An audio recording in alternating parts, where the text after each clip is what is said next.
Sanju techie വാർത്ത അറിഞ്ഞിട്ടുണ്ടാവൂലേ? പാവം സഞ്ജു ടെക്കിയുടെ ഒരു രീതിയിൽ എടുക്കാൻ നോക്കിയ വലിയ ബുദ്ധിമുട്ടാട്ടോ. നല്ല എനർജി വേണം. ഉച്ച സമയത്ത് എനർജി കളയാൻ എനിക്ക് വയ്യ. സഞ്ജു ടെക്കിക്ക് എന്താ കിട്ടിയ പണി നിങ്ങൾക്ക് അറിയണ്ടാവും. ആജീവനാന്ത ലൈസൻസ് വിലക്കി. അതുപോലെ തന്നെ പാവം പയ്യൻ കൃഷ്ണൻ നായരനോ അങ്ങനെ എന്തോ ഒരു ചങ്ങായി അല്ലേ, അയാളുടെ 1 വർഷത്തേക്ക് അയാളുടെ ലൈസൻസ് സസ്പെൻഡ് ചെയ്തു. 15 ദിവസം ആലപ്പുഴ മെഡിക്കൽ കോളേജിൽ അവിടെ സേവനം അനുഷ്ഠിക്കണം. ജൂൺ 11 കയറിയതാണ്. ഇപ്പൊ 4-5 ദിവസമായില്ലേ. എന്താ ചെയ്യാ, പൈസ ഉണ്ടാക്കാൻ വലിയ ബുദ്ധിമുട്ടാണ്. ഉണ്ടാക്കിയ പൈസ എല്ലിന്റെ ഇടയിൽ കുത്തി എന്താ അവസ്ഥ? അതാണ് അവസ്ഥ. കുറെ കഴിഞ്ഞപ്പോ ഞാൻ തുടക്കത്തിൽ കാണിക്കാൻ ശ്രമിച്ചില്ലേ, ഒന്ന് കാട്ടിക്കൂട്ടുന്നത്. ഇതൊക്കെ കാണാൻ ലൈഫ് സ്റ്റൈൽ വ്ളോഗാണെന്നൊക്കെ പറഞ്ഞിട്ട് ഇതൊക്കെ കാണാൻ ആൾക്കാർ ഒരുപാടുണ്ട് എന്നുള്ളതാണ്. നമ്മൾ കാര്യപ്പെട്ട എന്തെങ്കിലും കാര്യം സംസാരിക്കുമ്പോൾ ആർക്കും വേണ്ട, അത്രേ ഉള്ളൂ. ഈ ഊളത്തരങ്ങളും ഈ പൊട്ടത്തരങ്ങളും പൊണ്ണത്തരങ്ങളും പോളത്തരങ്ങളും കാണാൻ വേണ്ടിയിട്ട് ഇഷ്ടം പോലെ ആളുകളുണ്ട്. അയാൾ വിചാരിച്ച് സിമ്പിളായിട്ട് ഊരാൻ പറ്റുകയൊക്കെ ചെയ്യായിരുന്നു. കുറച്ച് അഹംഭാവം അലങ്കാരമാക്കി കൊണ്ട് നടന്നാൽ എന്താ ചെയ്യാ? എടപ്പാളിലോട്ട് ഞാൻ വരുന്നുള്ളൂ ഗൈസ്, ഞാനവിടെ MBDയുടെ അടുത്ത് പോയിട്ട് അതാക്കാന്നൊക്കെ പറഞ്ഞിട്ട് എന്താണ് ക്ലാസ്സിന് വന്നതടക്കം അയാള് ഒരു യൂട്യൂബ് വ്ളോഗൊക്കെ മാറ്റാൻ ശ്രമിച്ചു എന്നുള്ള. കോടതിയോട് എനിക്ക് ഭയങ്കര റെസ്പെക്ട് തോന്നി. കാരണം എന്താ വെച്ചാൽ കോടതി സ്വമേധയാ എടുത്ത കേസാണ്. ഫുൾ വീഡിയോ എടുത്ത് പരിശോധിച്ചതിന് ശേഷം അയാൾ ചെയ്ത മുഴുവൻ ലംഘനങ്ങളും അങ്ങോട്ട് കണ്ടെത്താൻ പറഞ്ഞു. അത് നന്നായിട്ടോ. കാരണം ഇതിന് കുറെ ആളുകളുടെ വിചാരം എന്ന് വെച്ചിട്ടുണ്ടെങ്കിൽ ഇവിടുത്തെ നിയമങ്ങളൊക്കെ വളരെ സിമ്പിളാണെന്ന്. പൈസ ഉള്ളവന് എന്തു ആവാന്നുള്ളൊരു അഹംഭാവം ഉണ്ടായിരുന്നു, അത് പോയി. പൈസ ഉള്ളവനാണ് ഈ യൂട്യൂബിൽ നിന്ന് കിട്ടുന്ന ഈ രീതിയിൽ കാട്ടിക്കൂട്ടുന്ന ലൈഫ് സ്റ്റൈൽ വ്ളോഗ് എന്നൊക്കെ പറയാൻ എന്തൊക്കെ കാണിച്ചു കൂട്ടി അങ്ങനെ പൈസ ഉണ്ടാക്കിയിട്ട് അത് എല്ലിന്റെ ഇടയിൽ കുത്തിയിട്ട് കളിച്ചിരുന്ന ആളാ. അപ്പോൾ പണമുണ്ടെങ്കിലും നമ്മുടെ സർക്കാർ വിചാരിച്ചാൽ, സർക്കാരല്ല ഇവിടുത്തെ നിയമങ്ങൾ വിചാരിച്ചു കഴിഞ്ഞിട്ടുണ്ടെങ്കിൽ ആളെ പൂട്ടാൻ കഴിയുന്ന മനസ്സിലായില്ലേ? അതാണ്. അയാളുടെ സ്വന്തം പ്രൈവറ്റ് സ്ഥലത്ത് കൊണ്ടുപോയിട്ട് ആ വാഹനത്തിന്റെ അകത്ത് വെള്ളം നിറച്ചിരുന്നെങ്കിൽ പ്രശ്നം ഉണ്ടായിരുന്നില്ല എന്നാണ് പല ആളുകളും പറയുന്നത്. പബ്ലിക് ഇടങ്ങളിലേക്ക് അത് കൊണ്ടുവന്നത് അപകടകരമായ രീതിയിൽ വാഹനം ഓടിച്ചു, റോട്ടിലോട്ട് വെള്ളം ഒഴുക്കി വിട്ടു എന്നതുള്ളതാണ് കേസ്. അതുപോലെ വണ്ടിയുടെ എയർ ബാഗ് അടക്കം പൊട്ടിയിട്ടുണ്ട്. ആ വാഹനത്തിന്റെ ഇതും 1 വർഷത്തേക്കാണ് റദ്ദാക്കിയിട്ടുള്ളത്. പെർമിറ്റ് അല്ലെങ്കിൽ ഇവിടെ ഓടാനുള്ള രജിസ്ട്രേഷൻ റദ്ദാക്കിയിട്ടുള്ളത്.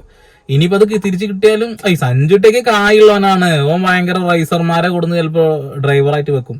അതങ്ങനെയാണ്. ആളുകളെ ഇങ്ങനെയുള്ള ആളുകളെ, ഇങ്ങനെയുള്ള ചിന്താഗതിയുള്ള ആളുകളെ നമ്മൾ ഏതെങ്കിലും തരത്തിൽ ഒന്ന് കൊട്ടാൻ കൊടുത്താൽ 15 ദിവസം കഴിഞ്ഞ ആള് വരും. 15 ദിവസം ഇനി കുറച്ച് ദിവസമല്ലേ ഉള്ളൂ, അത് കഴിഞ്ഞ ആള് വരും. അത് അന്ന് കഴിഞ്ഞാൽ കാണാൻ കേൾക്കുക എന്താ ഉണ്ടാവാൻ പോണെന്ന് അറിയോ? അയാൾ പുതിയൊരു ഡ്രൈവറെയും വെച്ച് വേറൊരു വാഹനം എടുത്തിട്ട് ഇതിലൂടെ നടക്കും. ചിലപ്പോൾ അദ്ദേഹത്തിന്റെ അതേ വാഹനം തന്നെ ചിലപ്പോൾ വീണ്ടും സ്വിമ്മിംഗ് പൂൾ ഉണ്ടാക്കിയിട്ട് സ്വന്തം പറമ്പിൽ കൊണ്ടുപോയി വെക്കും. ഇതാണ് അവസ്ഥ. അപ്പൊ സഞ്ജു ടെക്കിയെ പോലെയുള്ള ആളുകളെ വളർത്താൻ പാടില്ല എന്നുള്ള ഒരു സൂചന നൽകുന്നതാണ് നമ്മുടെ സർക്കാരും നമ്മുടെ നിയമ സംവിധാനങ്ങളൊക്കെ. അപ്പോ എന്ത് കാര്യവും വ്ളോഗാക്കാന്നുള്ളൊരു സാധനമാണ്. അപ്പൊ ഏഷ്യാനെറ്റ് ന്യൂസ് അവിടെ പോയിട്ട് ഇയാൾ ഈ സേവനങ്ങൾ അനുഷ്ഠിക്കുന്നത് കവർ ചെയ്യാൻ ശ്രമിച്ച സമയത്ത് ആളുടെ മുഖഭാവം കാണണം. അല്ലാണ്ട് സംസാരിക്കാനും വയ്യ. അതായത് ഒരു പുച്ഛഭാവം, ഒരു പേടി. ഇപ്പൊ നന്നായി പേടിച്ചിട്ടുണ്ടാവും. പേടിച്ചിങ്ങനെ ട്രൗസറിൽ അപ്പിയിട്ടുണ്ടാവും.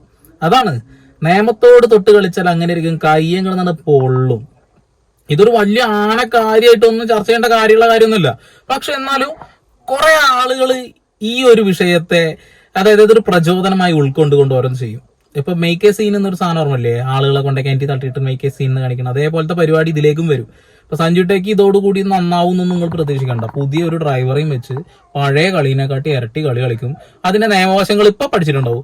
അയ്യോ സാറേ ഏമാനെ എനിക്കൊന്നും അറിയില്ല സാറേ, എനിക്കറിയാതെ ചെയ്താണ് സാറേ എന്നൊക്കെ പറഞ്ഞിട്ട് മാപ്പൊക്കെ അയച്ചു കൊടുത്ത് MBDക്ക്. എവിടെ MBD മൈൻഡ് ചെയ്യണം? MBD മുഴുവൻ വീഡിയോ ആയിട്ട് പരിശോധിച്ചിട്ട് മുഴുവൻ നിയമലംഘനങ്ങളും ചൂണ്ടിക്കാണിച്ചു എന്നുള്ളതാണ്. ഇപ്പൊ നമ്മൾ തന്നെ അറിയാണ്ട് ചിലപ്പോൾ വല്ല നിയമലംഘനങ്ങളൊക്കെ നടക്കുന്നത്, അത് അറിയാണ്ട് നടക്കുന്നതാവാം.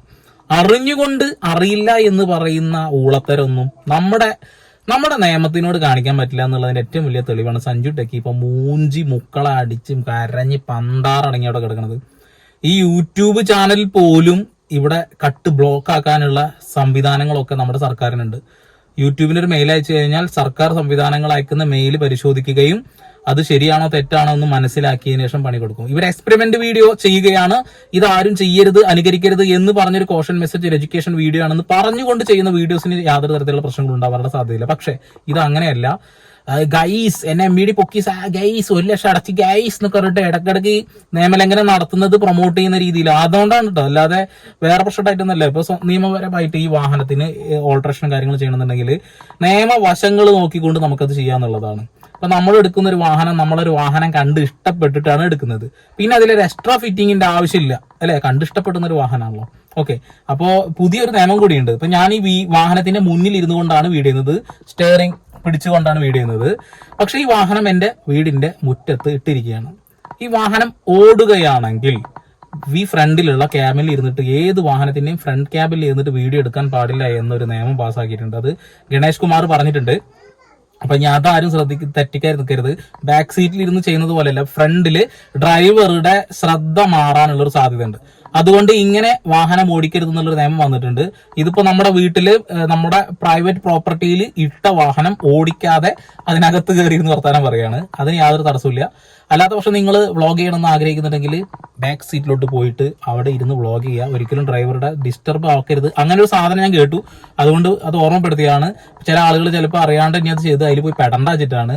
അപ്പോൾ പെടാൻ ഇനി വലിയ പ്രശ്നമൊന്നുമില്ല, പ്രയാസമൊന്നുമില്ല, വളരെ സിമ്പിളായിട്ട് പെടും. കാരണം ഇപ്പൊ റീസെന്റ് ഒരു വലിയ വിഷയം കത്തിക്കയറിക്കൊണ്ടിരിക്കുകയാണ് വാഹനങ്ങളുടെ ആൾട്ടറേഷൻ സംഭവം ബന്ധപ്പെട്ട്. അപ്പൊ നല്ല ശക്തമായ രീതിയിൽ അന്വേഷണങ്ങൾ നടക്കും.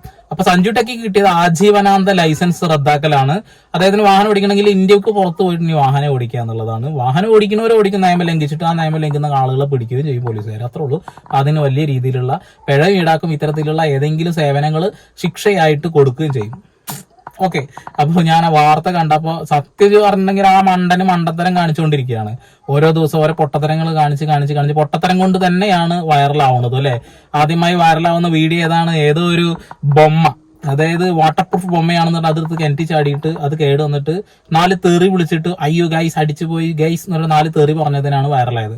ഓക്കെ, ഇവിടെ നമ്മൾ നിരന്തരം നിഷ്പക്ഷമായ നിലപാടുകൾ എടുത്തുകൊണ്ട് ഓരോ വാർത്താ ന്യൂസുകളും കാര്യങ്ങളും അവലോകനം ചെയ്തുകൊണ്ട് നമ്മൾ വീഡിയോ ചെയ്യുന്നുണ്ട്. നമ്മളെ ഒന്നും കാണാൻ ആളുകളില്ല.